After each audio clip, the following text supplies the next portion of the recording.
अहो पप्पा, काय लावले संस्कारी संस्कारी संस्कारी? अहो आजकाल काही मिळत नाही संस्कारी म्हणून. हा, ते तुमच्या जमान्यातलं 9 वारी 6 वारी, डोक्यावर पदर वगैरे गेलं, ते सगळं लुप्त झालं त्या गोष्टी. जमाना शॉर्ट्सवर आल्या आज. संस्कारी सून पाहिजे म्हणे. आणि काय करणार काय हा संस्कारी सून करून? हा, ते तुमची सेवा आणि घरचं काम करण्यासाठी लग्न नाही करायचं मला.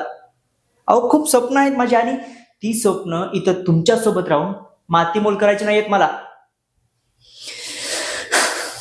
आणि मला जशी मुलगी हवी ना तशी पाहिली मी, आणि काहीच दिवसात आम्ही लग्न सुद्धा करणार आहोत.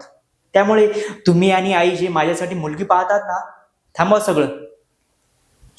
स्वीटी नाव आहे तिचं. एकुलती एक, लाडात वाढलेली.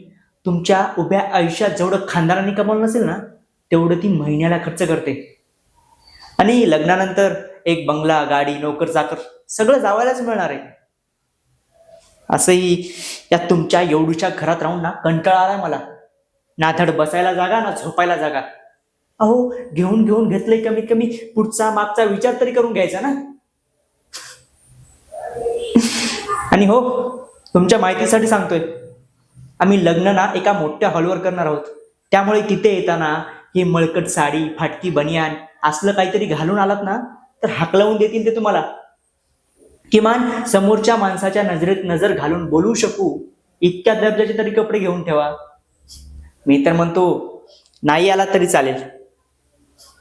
तिथं कमीत कमी माझी इन्सल्ट तर नाही होणार.